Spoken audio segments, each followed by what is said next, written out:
नमस्कार छात्राओं। आज के इस वीडियो में हम कार्ल मार्क्स के जीवन परिचय पर चर्चा करेंगे। कार्ल मार्क्स एक ऐसे विद्वान हैं जिन्हें न सिर्फ समाजशास्त्र में बल्कि राजनीति विज्ञान, अर्थशास्त्र, इतिहास आदि सभी सामाजिक विज्ञानों में बहुत ऊंचे स्तर पर देखा जाता है या बहुत सम्मान की दृष्टि से देखा जाता है। कार्ल मार्क्स जो हैं वो आधुनिक एवं वैज्ञानिक साम्यवाद तथा अधिकांश समाजवादी विचारधाराओं के सर्वमान्य जनक माने जाते हैं। मार्क्स ने ही सबसे पहले साम्यवाद को न केवल एक नवीन और मौलिक रूप प्रदान किया बल्कि उसे एक सुदृढ़ वैज्ञानिक आधार के रूप में भी प्रतिष्ठित किया। समग्र संसार के श्रमिकों और क्रांतिकारी आंदोलनों पर मार्क्स के प्रभावशाली विचारों का बहुत गहरा प्रभाव है। इसीलिए उन्हें अंतर्राष्ट्रीय सर्वहारा के महान शिक्षक और नेता के रूप में भी जाना जाता है। एक विद्वान है ई स्टेपनोवा। उनका कहना है कि मार्क्सवाद मानवता को पथ प्रदर्शक ध्रुव तारे की भांति कम्युनिज्म का रास्ता दिखा रहा है। मार्क्स के बारे में एक बहुत महत्वपूर्ण बात जो है कि वो न सिर्फ एक विचारक थे बल्कि एक सक्रिय नेता भी थे, यानी एक एक्टिविस्ट थे जिन्होंने न सिर्फ अपनी लेखनी से, अपने सिद्धांतों से, अपने विचारों से श्रमिकों और सर्वहारा वर्ग की समस्याओं से समाज को अवगत कराया और जो एक गैप है सोसाइटी में, उसको आर्थिक आधार पर जो एक विषमता है, गैप है दो अलग अलग समूहों के बीच में, उसका उल्लेख किया। वर्ग संघर्ष, ऐतिहासिक द्वंद्ववाद, द्वंद्वात्मक भौतिकवाद, इन सारे सिद्धांतों का उल्लेख किया, बल्कि साथ ही साथ इन सारी चीज़ों को अपने लाइफ में फॉलो भी किया, व्यावहारिक रूप में इन सिद्धांतों को सपोर्ट भी किया और वर्ग संघर्ष में हमेशा सर्वहारा वर्ग का साथ दिया। कार्ल मार्क्स का जन्म जर्मनी के प्रशिया में ट्रियर नगर के एक यहूदी परिवार में 5 मई 1818 को हुआ था। उनके पिता वकील थे और उन्होंने, हालांकि वो यहूदी थे परंतु ईसाई धर्म ग्रहण कर लिया था। मार्क्स की जो प्रारंभिक शिक्षा है 1830 से 35 के दरमियान वो ट्रियर के एक अच्छे स्कूल ट्रियर जिम्नेजियम में हुई। स्कूल का जो अंतिम परीक्षा थी, यानी जो सीनियर सेकेंडरी वगैरह की जो क्लासेस थी, उसमें उन्होंने एक निबंध लिखा था, पेशा चुनने के संबंध में एक तरुण के विचार, यानी एक युवा के अपने व्यवसाय को चयन से संबंधित विचार।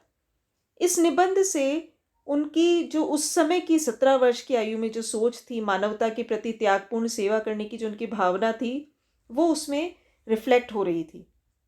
मार्क्स पहले बॉन यूनिवर्सिटी में और उसके बाद बर्लिन यूनिवर्सिटी में कानून की पढ़ाई करने गए, परंतु साथ ही साथ उनका दर्शन शास्त्र और इतिहास में भी बहुत रुझान था। कार्ल मार्क्स की विचारधाराओं पर उस समय की अनेक महत्वपूर्ण घटनाओं का बहुत गहरा प्रभाव पड़ा। एक तरफ पूंजीवाद का विकास हो रहा था, दूसरी तरफ सामंतों और भूदासों का जो वर्ग था उसके संबंध जो थे वो अवशेष के रूप में थे और वो और ज़्यादा प्रॉब्लमेटिक हो रहे थे। उस समय जर्मनी की जनता जो थी वो दो पार्टों में, चक्की के दो पार्टों में पिस रही थी। एक और सामंतवाद के अवशेष थे और दूसरी तरफ पूरा जो भी तैयार नहीं हुआ है अपरिपक्व पूंजीवाद जो है वो लोगों को पीड़ित कर रहा था। मार्क्स ने इन सारी चीज़ों को बहुत गहरे से देखा, अच्छे से ऑब्जर्व किया और अपनी विचारधाराओं में इनके प्रति एक जो सोच थी और सैद्धांतिक पृष्ठभूमि जो थी वो तैयार की। अपने विद्यार्थी जीवन में मार्क्स ने हीगल की सभी कृतियां पढ़ी, उनसे अच्छे से वो परिचित हो गए और उनकी जो डॉक्टरेट की उपाधि उन्हें 1841 में फिलॉसफी में, दर्शन शास्त्र में मिली थी, उसमें भी उनका जो मार्क्स और हीगल के विचारों पर व्याख्यात्मक निबंध था वही उसका विषय था। मार्क्स की इच्छा थी कि वो बॉन यूनिवर्सिटी में प्रोफेसर बने, परंतु ये सुविधा उन्हें नहीं मिल पाई। इसलिए उन्होंने अप्रैल 1842 में राइनिश जाइटुंग, जाइटुंग का मतलब गैजेट, नामक एक पत्रिका प्रारंभ की। उसके संपादक भी बने। इस पत्रिका के कॉलम्स में मार्क्स ने प्रशिया और समूचे जर्मनी में उस समय पाए जाने वाले जो भी राजनीतिक और धार्मिक उत्पीड़न हो रहे थे और जनता की जो दुर्गति हो रही थी, उस सब के खिलाफ आवाज़ उठाई। उन्होंने बार बार अनुभव किया कि जनता की बहुत महत्वपूर्ण जो आवश्यकताएं हैं उसके प्रति सरकार का दृष्टिकोण बहुत निर्दयतापूर्ण है। इन्हीं तथ्यों के आधार पर वो इस निष्कर्ष पर पहुंचे कि सरकार, उसके अधिकारी तथा कानून शासन वर्गों के हितों का ही प्रतिनिधित्व करते हैं। वो जो उच्च वर्ग है उसी को सपोर्ट करते हैं। मार्क्स के विचार काफ़ी उग्र थे। यही कारण रहा कि जो पत्रिका के हिस्सेदार थे, यानी राइनिश जाइटुंग के जो हिस्सेदार थे, उनसे मार्क्स का मतभेद हो गया। 1843 में उन्होंने संपादक पद से इस्तीफा दे दिया और जर्मनी छोड़कर वे पेरिस चले गए। इसी दौरान, मतलब जर्मनी पेरिस जाने से पहले, उनका जो विवाह था उनकी बचपन की मित्र जेनी फॉन से हो गया था। पेरिस में अगस्त 1844 में मार्क्स और एंगल्स की मुलाकात हुई। एंगल्स जो हैं वो मार्क्स के एक ऐसे साथी हैं जो न सिर्फ पूरे जीवन भर उनके साथ खड़े रहे, बल्कि उनके हर विचार में, उनके हर सैद्धांतिक जो उनका कंट्रीब्यूशन है उसमें उनकी पूरी पूरी भागीदारी रही। उन दोनों का एक बहुत जो वैचारिक मेल जोल था, उसके कारण उनकी मित्रता बहुत गहरी रही। 1844 में साइलेसिया के बुनकरों ने एक विद्रोह किया था। मार्क्स ने उसका पुरजोर स्वागत किया। इस पर प्रशिया की सरकार ने फ्रांस की सरकार पर दबाव डाला कि मार्क्स को फ्रांस से देश निकाला दे दिया जाए। मार्क्स फ्रांस से भी चले गए। फरवरी 1845 में वे ब्रुसेल्स जाकर रहने लगे। इसी दौरान मार्क्स और एंगल्स की एक संयुक्त रचना Holy Family, the Holy Family प्रकाशित हुई। इस किताब में उन्होंने सर्वहारा वर्ग यानी जो वंचित वर्ग है, इसके बारे में हम वर्ग संघर्ष जब पढ़ेंगे तो डिटेल में बात करेंगे। जो वर्ग जिसका शोषण हो रहा है, शोषित वर्ग जो है, उसे मार्क्स सर्वहारा वर्ग कहते हैं। तो होली फैमिली में उन्होंने सर्वहारा वर्ग के विश्वव्यापी ऐतिहासिक उद्देश्य से संबंधित विचार प्रस्तुत किए। इस किताब ने नए क्रांतिकारी भौतिकवादी दर्शन का और सर्वहारा वर्ग की सैद्धांतिक विचारधारा का विचार प्रस्तुत किया। इसके बाद मार्क्स और एंगल्स की एक और संयुक्त रचना द जर्मन आइडियोलॉजी वो प्रकाशित हुई।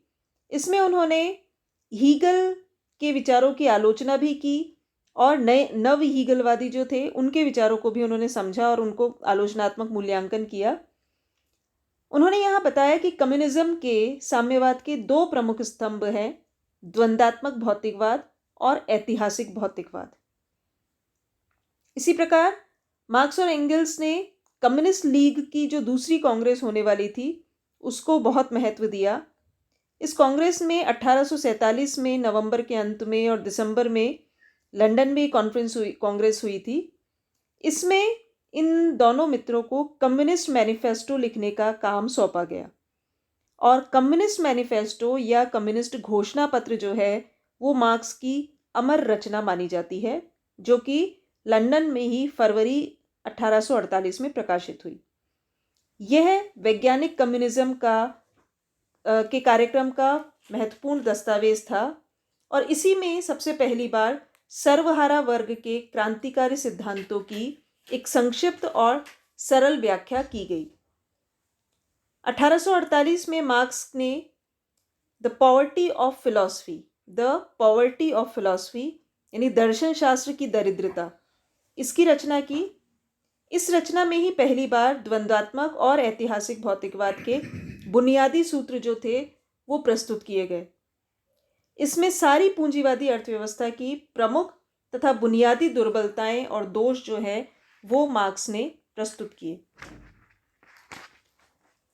मार्क्स ने 1848 से 1850 के बीच में फ्रांस में वर्ग संघर्ष नामक किताब भी लिखी।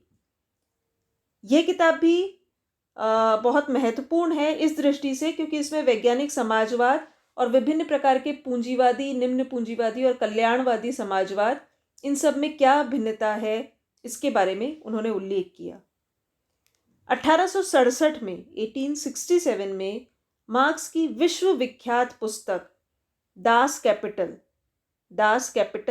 इसका प्रथम खंड प्रकाशित हुआ 1867 में।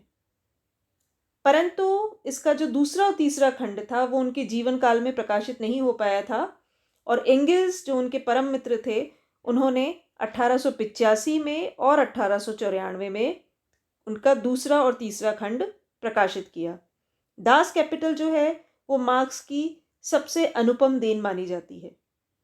इस किताब को समाजवादी मान्यता वाले, समाजवादी विचारधारा वाले बाइबल की तरह पूजते हैं। परंतु उसके बाद का जो समय रहा उसमें मार्क्स की स्वास्थ्यजनक चिंताएं बढ़ती गई, प्लस उनकी जो पर्सनल लाइफ थी उसमें भी कुछ कुछ ट्रेजेडीज़ हुई। 1881 में उनकी पत्नी का देहांत हो गया। उसके बाद मार्क्स की अपनी तबीयत बिगड़ती गई, और इसी दौरान 1883 में उनकी बड़ी पुत्री जेनी की भी डेथ हो गई। और यही वजह रही कि 14 मार्च सन 1883 को मार्क्स स्वयं भी इस संसार से विदा हो गए। मार्क्स का जो सर्वहारा वर्ग के प्रति जो विचारधारा थी, समाजवाद की, साम्यवाद की जो विचारधाराएं थी, उन सब के कारण पूरे विश्व में उनके चाहने वाले, उनके अनुयायी, उनके फॉलोअर्स इतने थे कि एक शोक की लहर हर तरफ दौड़ गई थी।